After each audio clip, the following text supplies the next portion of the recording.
Belanja apa ya? Bentar lagi mau lebaran. Makanan, baju, apa lagi ya? Cing, apa? Jangan berisik. Kenapa? Ada baju tidur. Ntar dia bangun. Oh gitu, cup. Iya, hati-hati. Jangan bangun ya. Ya baru susah banget nidurinnya. Udah berisik banget. Ini jualan gue nih. Ini jualan banyak Iya. banget. Ini bajunya baru apa bekas? Baru juga 2 kali pakai. Ya itu mah bekas. Enggak, Cing. thrifting. Oh, oke. Namanya thrifting kalau ini. Biar lebih keren dikit gitu ya. Pre-love. Oh, pre-love. Pre-love ini. Tapi kok masih banyak banget? Ini berapa? Iya. 1, 2, 3. Oh banyak banget. Masih Bawah juga banyak, masih belum ada yang banyak laku. Padahal gue udah jualin di tempat yang rame loh. Emang di mana jualnya? Tanah Abang? Di pinggir tol. Rame, tapi gimana berhentinya? Iya, jadi gimana ya mau lebaran kok bingung deh. Padahal mau lebaran tapi kenapa orang jadi jarang belanja ya? Atau cara jualannya yang salah gimana? Tolong kasih ide dong. Tapi kayaknya nih Cing, kalau jualannya harusnya online. Kan zaman sekarang orang lihat IG, TikTok, apalah itu semuanya lewat online. Makanya jualan online aja. Endorse. Ya endorse boleh. Tapi gratis semua segini. Jangan, nggak pada mau dijual. Iya. Tapi ngomong-ngomong ya Cing soal ini ya, soal belanja nih. Tadi aku tuh baca nih dari artikelnya. Masyarakat Indonesia kan biasanya mau lebaran belanja yang banyak. Ya. Tapi kalau dari laporan harian Kompas menyebutkan datanya ini tingkat konsumsi atau belanja masyarakat jelang lebaran dari tahun ke tahun ini terus menurun malahan. Atau karena THR belum turun nih? Kita lihat 2-3 hari mendatang nih. Kayaknya udah sih harusnya ya. Suka nggak kalau THR turun? Kenapa emang? Jangan dong naik ya. Harusnya naik. Naik. Kita lihat dulu nih liputannya.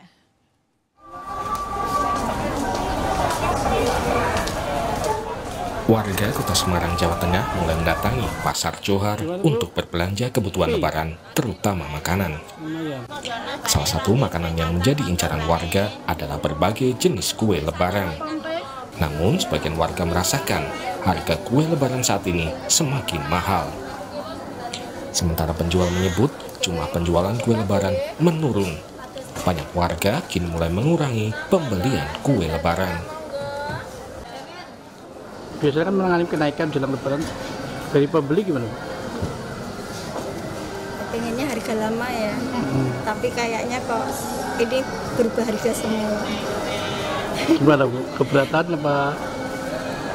Ya mau bilang keberatan, kalau kita butuh ya gimana, pasti tetap beli. Kayaknya agak menurun nih tahun ini, nggak kayak lebaran kemarin. Kenapa? Kesulitan uang, ada kesulitan semua.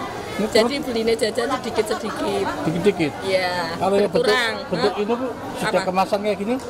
Ya, nanti dengar kan kalau rame itu minggu besok ya. Tapi kalau pembelian mengalami penurunan ya? Ya, pembeli tiap hari ada, cuma pengurangan yang biasanya beli 2 kilo, 3 kilo, manis setengah kilo, 1 kilo. Sementara untuk baju lebaran, sebagian warga mengaku kini tidak setiap lebaran mereka membeli pakaian baru. Kalau setiap tahun memang beli atau gimana Bu untuk lebaran? Ya, beli sih biasanya, jarang beli biasanya. Pokoknya memang kan kalau tiap tahun beli gitu ya? Ya kalau ada dananya. Tapi gimana? Rutin nggak biasanya? Enggak sih, nggak rutin. Nggak harus setiap lebaran. Biasanya ya. Kenapa Bu? Ya mau lihat dananya ya. Dananya itu tadi ya? Laporan jurnalisme data harian Kompas awal pekan ini menyebutkan dalam 5 tahun terakhir belanja warga jelang lebaran terus menurun. Rata-rata proporsi belanja warga jelang lebaran semakin kecil dibandingkan dengan proporsi belanja konsumsi selama setahun. Bahkan proporsi belanja jelang lebaran tahun 2024 menjadi yang terendah dalam 5 tahun terakhir. Rata-rata proporsi konsumsi jelang lebaran tahun 2024 lalu berada di angka 73,4%. Lebih kecil dari proporsi belanja setahun yang berada di angka 73,8%. Tahun sebelumnya, rata-rata konsumsi jelang lebaran berada di atas angka 74%. Pengamat ekonomi menilai penurunan tingkat konsumsi masyarakat akhir-akhir ini dipengaruhi oleh jumlah masyarakat kelas menengah yang juga terus menyusut. Data BPS menyebut di tahun 2019, jumlah kelas menengah di Indonesia mencapai 57,33 juta. Di tahun 2024, jumlahnya menyusut menjadi 47,85 juta. Terjadi penurunan konsumsi ketika Ramadan dari tahun ke tahun. Ini bisa kita bilang dipengaruhi oleh salah satunya adalah dari kelas menengah kita yang memang secara jumlah menyusut, yang menyebabkan konsumsi kelas menengah kita itu semakin rendah pula. Padahal kalau kita lihat, kelas menengah inilah yang menjadi penopang dari konsumsi kita. Jika konsumsi rumah tangga terus menurun, banyak pihak khawatir pertumbuhan ekonomi Indonesia juga ikut melambat. Pemerintah perlu segera menyikapi fenomena ini dengan memberi berbagai stimulus yang bisa mendorong konsumsi kelas menengah. Tim Liputan, Kompas TV. Kalau kita lihat saudara, laporan jurnalisme data harian Kompas bahwa belanja warga jelang Lebaran dalam 5 tahun terakhir ini terus menurun. Nah, ini apalagi kan momen Lebaran yang diharapkan perputaran ekonomi tetap bertumbuh. Kita akan bahas bagaimana dari sisi datanya, lalu pelaku usaha agar tetap push daya beli masyarakat dan juga perputaran ekonomi ini tetap baik. Kita akan bahas bersama dengan Wakil Ketua Umum Aprindo, Jimmy Gani, lalu ada salah satu pengusaha kue Cimehong, dan Wakil Kepala Desk Investigasi dan Jurnalisme Data Harian Kompas, Putri Rosalina. Selamat malam. Selamat malam. Selamat malam. Dan juga Mbak Putri. Kita mulai dari data dulu kali ya. Boleh Mbak Putri dijabarkan sebenarnya datanya kayak gimana sih dari tahun ke tahun? Oke, kita lihat pertama itu dari survei konsumen Bank Indonesia ya. Jadi kita lihat 5 tahun ke belakang itu ternyata proporsi belanja jelang Lebaran, yang jelang Lebaran itu kita ngambil 3 bulan sebelum Lebaran, itu proporsinya jauh lebih rendah dibandingkan proporsi setahun, dibandingkan proporsi pengeluaran dalam setahun gitu. Nah, itu yang pertama. Kemudian yang kita lihat kedua itu dari pengeluaran konsumsi rumah tangga dalam struktur produk domestik bruto. Itu kan kebetulan kalau Lebaran 5 tahun ini kan di triwulan 2 ya. Itu juga pertumbuhannya cenderung menurun gitu. Dan mungkin paling tajam di 2023-2024. Kemudian yang ketiga kami juga lihat ini dari penjualan retail. Ini mungkin wakil dari Pak Jimmy ya, pengeluaran retail 9. Kami lihat dari laporan keuangan 9 per retail, itu mungkin ada Hero, Mapa, Mapi gitu, kemudian MBA. Nah, itu tidak ada yang tumbuh menguat. Ya. Jadi rata-rata itu turun, kemudian tumbuh terbatas, kemudian tumbuh melambat itu. Dan itu semua terjadi di semua kelas ya. Faktornya apa itu, Mbak? Kalau mundur ke belakang mungkin dari faktor ini ya, gaji yang stagnan gitu kan. Jadi kenaikan gaji itu kan seret ya. Iya, iya. Di laporan sebelumnya kan kita membahas kenaikan gaji itu cukup seret. Bahkan waktu 2002 setelah pandemi itu kan ada peningkatan. Kemudian 2024, 2025 itu langsung drop terus gitu. Itu faktor pertama. Kemudian yang kedua banyaknya PHK gitu kan. Ya. Angka PHK juga terus naik gitu kan. Terus terakhir kemarin juga banyak ada Sritek, Yamaha dan sebagainya. Faktor dua faktor itulah yang mungkin yang menguat. Kemudian yang satu lagi mungkin kelas menengah ya. Kelas menengah kan jumlahnya menurun ya. Gitu. Kalau dari data kan memang terjadi penurunan ya. Nah, kalau dari Cimehong nih sebagai pelaku ya, apakah memang ada penurunan juga menjelang Lebaran ini? Saya nggak ada tuh. Malah laku. Saya laku karena saya viral. Wow. Jadi menengah ke atas nggak pengaruh kali ya. Kan kebanyakan kita kan online ya, orang bawa ke luar negeri, bawa ke luar kota gitu. Jadi rame aja, makin rame. Kalau Cimehong soalnya pasarnya itu menengah ke atas ya? Iya, pasar saya menengah ke atas. Oke, jadi tidak ada sama sekali pengaruhnya, malah naik secara... Naik banyak. Naiknya segimana banyak? Kita udah 24 jam ini, jadi pakai sip-sipan. Oh gitu, 24 jam produksinya? Iya. Jadi Cimehong lagi di sini, di sana lagi kerja nih? Lagi kerja, nanti saya pulang dari sini saya kerja lagi Pak. Masya Allah. Luar biasa ya, jadi malam. Sahur, saya bangunin orang untuk sahur. Dibagi shift. Tapi memang kita bagi shift. Iya. Luar biasa. Ternyata yang 24 jam nggak cuma warung Madura, ternyata Cimehong juga ya. Warung Cimehong juga. Jadi cuma waktu semenjak viral aja nih, udah sebulan lebih. Oke, ya. Kalau beli langsung ke tempat Cimehong ada? Kadang-kadang ada, kadang-kadang nggak ada. Karena memang kan yang datang itu kan kita kalau produksi kue ini kan terus ya. Kadang-kadang ada yang beli banyak. Jadi kita usahakan suruh orang PO dulu gitu loh, tinggal ambil. Kadang-kadang orang kita dari Papua nih gitu. Memang barangnya nggak ada, bagaimana? Harus nunggu. Oke, jadi inden dulu ya. Iya. Kalau dari Pak Jimmy, kalau dari usaha retail gimana? Tadi udah dijelaskan oleh Mbak Putri ya, mengenai 9 yang kebetulan memang TBK itu kan. Iya, betul. Tapi sebetulnya kalau kita lihat memang ada beberapa faktor. Antara lain tadi memang ada penurunan daya beli itu no doubt ya, karena ada PHK. Kemudian juga kondisi ekonomi, juga tekanan ekonomi bagi berbagai rumah tangga juga tentunya tidak mudah gitu untuk dihadapi. Tapi juga kita ngelihat sebetulnya, contoh saya kebetulan juga aktif di TikTok. Di TikTok tuh ramainya luar biasa. Nah jadi kita juga lihat beberapa segmen tentunya. Kalau bicara mengenai department store, baju, kemudian aksesoris dan lain-lain, mungkin ada orang nahan gitu ya, kan ada efisiensi rumah tangga juga. Jadi ngerem belanja gitu ya. Makanan malah naik. Makanan naik karena memang bulan Ramadan ini kan penuh berkah, jadi beli segala macam gitu kan. Jadi justru kita ngelihat masih ada konsumsi untuk makanan, misalnya buah gitu kan nggak mungkin belinya online gitu. Mereka pasti belinya mau feel and touch dulu, baru kemudian mereka beli gitu. Jadi atau mungkin ada pengaruhnya dari pergeseran kebiasaan atau budaya ya. Betul. Misalnya dulu parcel hanya di hari raya. Sekarang di setiap hari selalu ada hampers yang dikirim buat kolega-kolega. Tapi kalau dibilang turun, kemungkinan turun juga Pak. Karena harga telur 2 minggu yang lalu harganya tinggi. Sekarang malah turun, makin hari makin turun. Jauh nggak sih?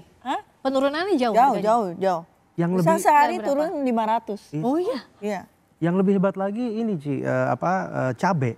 Jadi kebetulan Pak Menteri Perdagangan datang berkunjung ke TikTok hari Jumat lalu ya, Jumat sebelumnya. Itu pas hari sebelumnya kita masih jual itu 150 ribuan per kilo. Tapi kemudian pada saat Pak Menteri, nggak tahu apakah karena Pak Menteri datang gitu ya, tapi harganya itu udah di bawah 100 ribu, 90 ribuan. Hari ini 80 ribu. Sekarang 80 ribu. Rawit merah 80 ribu, kalau yang lain turun. Iya, padahal kan konsumsinya kan tinggi ya kalau kita pikir ya. Iya benar. Turun. Atau kita perbanyak menteri kayak gitu aja, jadi gampang turun harganya. Nah, sebenarnya kalau dari Cimehong nih strateginya selain tadi online jualannya, lebih ke apa sih Ci yang banyak orang tertarik? Apakah ke kemasannya atau rasanya gitu kalau yang suka produknya Mungkin Cimehong? karena penasaran, karena viral kali ya. Jadi penasaran dulu ya? Iya penasaran. Penasaran karena Cuman viral. kita memang kalau saya kan sekarang lebih jualan, saya update di sosial media. Jadi pengaruh juga mungkin saat ini kan sosial media ya. Ya apapun yang Cimehong posting itu kayak view-nya banyak terus ya. Jadi orang penasaran sama produknya. Penasaran sama ini.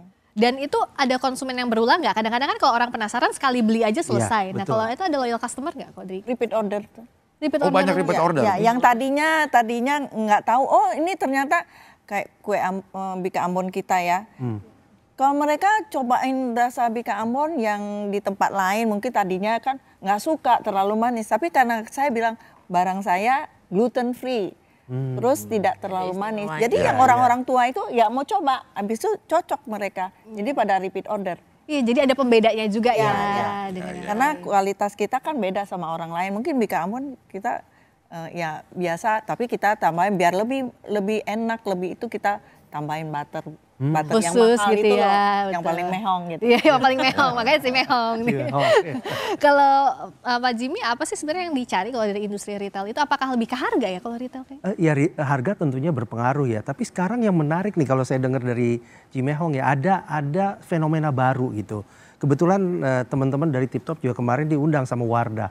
Jadi mereka bikin studio dan mereka go online, mungkin nggak 24 jam ya, tapi itu studionya banyak, kemudian jualannya tuh online itu masif. Dan jualannya itu lakunya tuh bukan 1-2 unit, tapi bisa jutaan sehari itu. Tiap hari. Itu ada promonya nggak sih Pak sebetulnya? promonya itu pada saat itu. Jadi kan digital ini kan sekarang jadi media ya untuk bisa menjual. Kemudian sekarang kan bisa langsung gitu. Atau maksudnya promo ada diskon kah, ada paket-paket bundling kah? Kayak gitu, ya. Itu kan makanya itu ya. kreativitas sama inovasi juga sangat penting. Ya. Sehingga nggak bisa kita mengandalkan cara-cara yang lama ya. Artinya kalau kita misalnya business as usual, caranya sama aja, hanya mengandalkan diskon saja, ya agak susah. Walaupun juga kita dorong nih dari asosiasi. Contohnya kita dorong misalnya ada program Friday Mubarak. Jadi Friday berkah kan, setiap hari Jumat kita menganjurkan para peritel itu bisa memberikan diskon lebih. Sehingga kita lihat tuh, makanya Pak Menteri datangnya hari Jumat ke Tip Top minggu lalu ya. Karena beliau ingin ngelihat bagaimana, dan betul memang ada dampaknya gitu. Iya, jadi ada momen-momen tertentu juga yang dimanfaatkan. Tapi ngomong-ngomong ya, kalau tadi kan kita bicara soal strateginya banyaknya online sekarang. Tapi kalau kita lihat online ini ibarat pisau bermata dua ya. Kadang-kadang ada review di online tuh jadi viral kayak Cimehong. Tapi di sisi lain banyak juga yang jadi drop karena dapat review jelek misalnya. Nah itu kayak gimana sih kalau dari sisi para pelaku usaha, dan kita lihat juga datanya sebenarnya seperti apa sih kalau untuk tren belanja di tahun-tahun terakhir ini. Kita akan ulas tapi nanti usai jeda di Sapa Indonesia Malam Akhir Pekan. Jangan kemana-mana ya.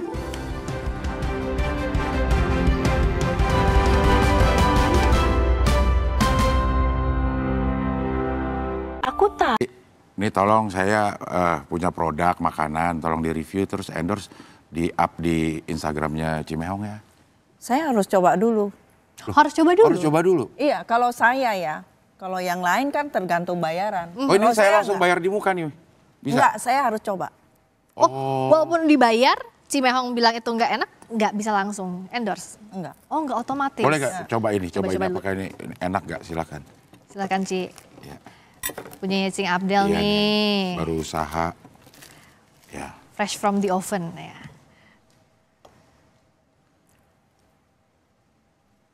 Gimana? Menurut Cimehong, gimana rasanya? Nggak begitu sih. Kurang oke gitu? Kurang. Kalau buat di endorse di medsos nggak bisa buat Cimehong? Enggak. Yo. Di medsos saya ya. Iya. Mungkin di orang lain bisa. Tapi kalau saya. Jadi kalau nggak cocok di lidah Cimehong nggak mau upload di medsos? Enggak. Walaupun dibayar? Iya. Kalau saya memang udah ini orang tahu kok kejujuran saya Pak. Nggak kayak yang lain-lain ya. Iya. Kan memang kerjanya itu. Kalau saya kan, iya. saya kan jualan. Iya benar. Jadi orang pasti percaya sama Cimehong. Kalau bilang enak ya pasti enak. Tapi kan sih kayak tadi ya liputan. Kalau banyak juga sekarang nih kasus-kasus review jelek makanan akhirnya bahkan usahanya sampai bangkrut. Nah sebenarnya tips review makanan yang misalnya kalau nggak enak ya jangan di medsos di keluar-keluar sampai juga menjatuhkan usaha orang. Itu gimana sih Ci? Ya kayak saya, cuman ya susah ya orang namanya cari makannya. Jadi harus ya seperti yang tadi dari pemerintah tuh harus ada satu aturan yang melarang food blogger ya, selebgram tuh mereview dengan membandingkan, menyebutkan produk sejenis dari produk lain itu nggak enak. Kalau ya tinggal dia ngomong ini, oh ini misalnya kan memang kan dia dibayar, bilang ya ini enak-enak kayak iklan biasa aja. Ya. Kalau nggak ada aturan begitu, yang follower selebgram, food blogger yang punya follower banyak, nah itu menang dong. Dengan semenang-menang menjatuhkan bisnis orang lain. Iya, jadi kalau bilang bahwa ini enak, yang itu nggak enak ya otomatis orang akan bilang bahwa nggak sehat ya persaingannya. Nggak fair. Kayak ini terasa di ini saya agak gimana karena ini ada boleh obat. Minum, Nah kebetulan saya minta endorse air putihnya. Sampai air putih aja di endorsein ya sih. Pokoknya apapun itu dicoba di endorse. Tapi ya itu ternyata memang ya harus santun juga. Jangan sampai jatuhin orang lain sih. Harus fair, kalau mengendorse barang A ya nggak usah nyenggol barang B. Nggak usah nyenggol. Iya betul. Kita kembali lagi ke kursi, silakan Cimehong.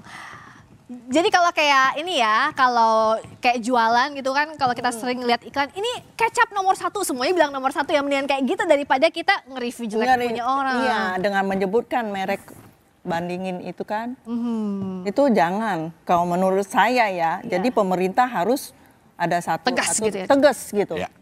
Nah, kalau Pak Jamie, strategi bertahannya di tengah media sosial tadi ya, kalau media sosial bisa jualan banyak, tapi di sisi lain juga kalau dapat review jelek, dibilang netizen nggak oke, bisa bahkan juga banyak yang tutup usahanya. Itu gimana, Pak Jim? Jadi kan banyak faktor ya, orang tuh mau beli.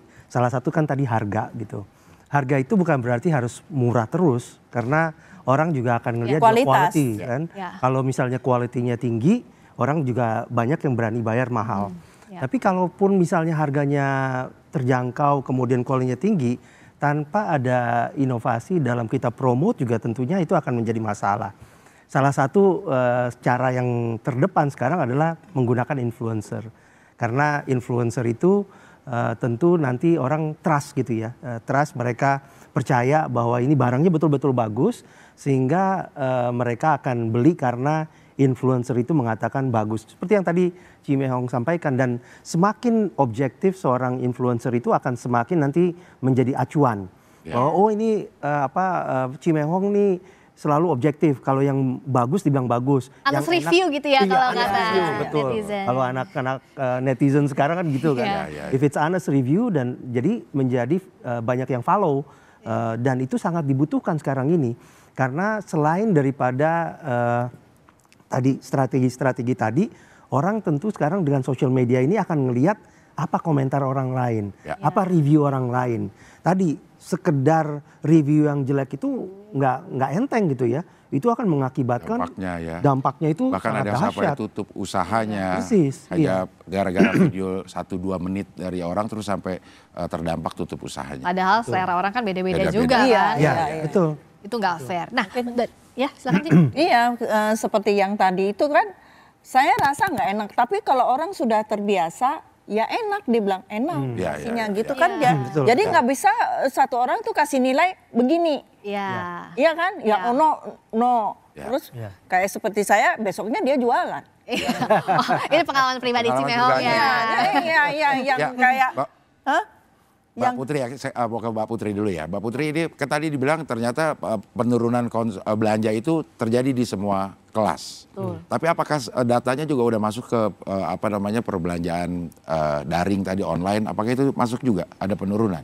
Nah, kita tuh banyak pakai data dari BPS dan Bank Indonesia, itu mungkin secara daring belum terjangkau semuanya ya. Gitu.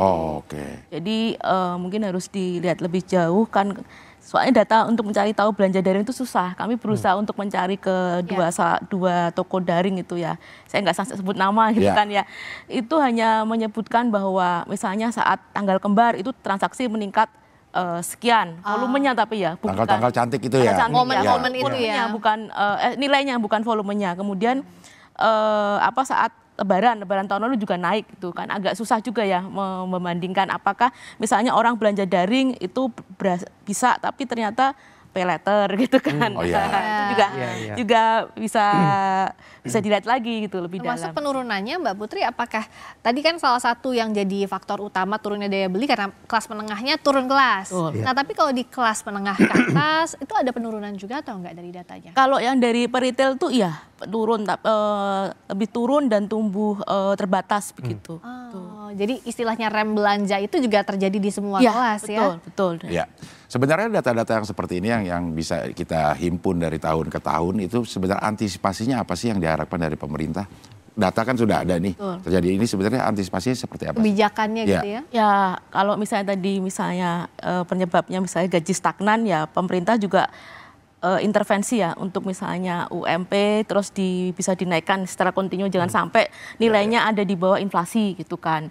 Terus untuk mendorong daya belanja lebih tinggi lagi ya kemarin sih pemerintah mencontohkan misalnya dengan ini kan mau tiket Lebaran itu kan diskon tol Lebaran gitu, jelang tol Lebaran itu. Ya, harus ada antisipasi seperti itu. Kalau dari asosiasi apa yang dilakukan? Saya rasa memang perlu kerjasama yang erat ya antar pemangku kepentingan. Jadi di asosiasi ini kita sekarang ini lagi erat-eratnya nih kerjasama sama pemerintah. Baik itu di tingkat Menko maupun juga Menteri Perdagangan. Kita luncurkan beberapa program. Akhir tahun lalu kita luncurkan program EPIK yang intinya memang promosi, kemudian kasih diskon, dan juga mendorong supaya orang belanja, terutama belanja di dalam negeri.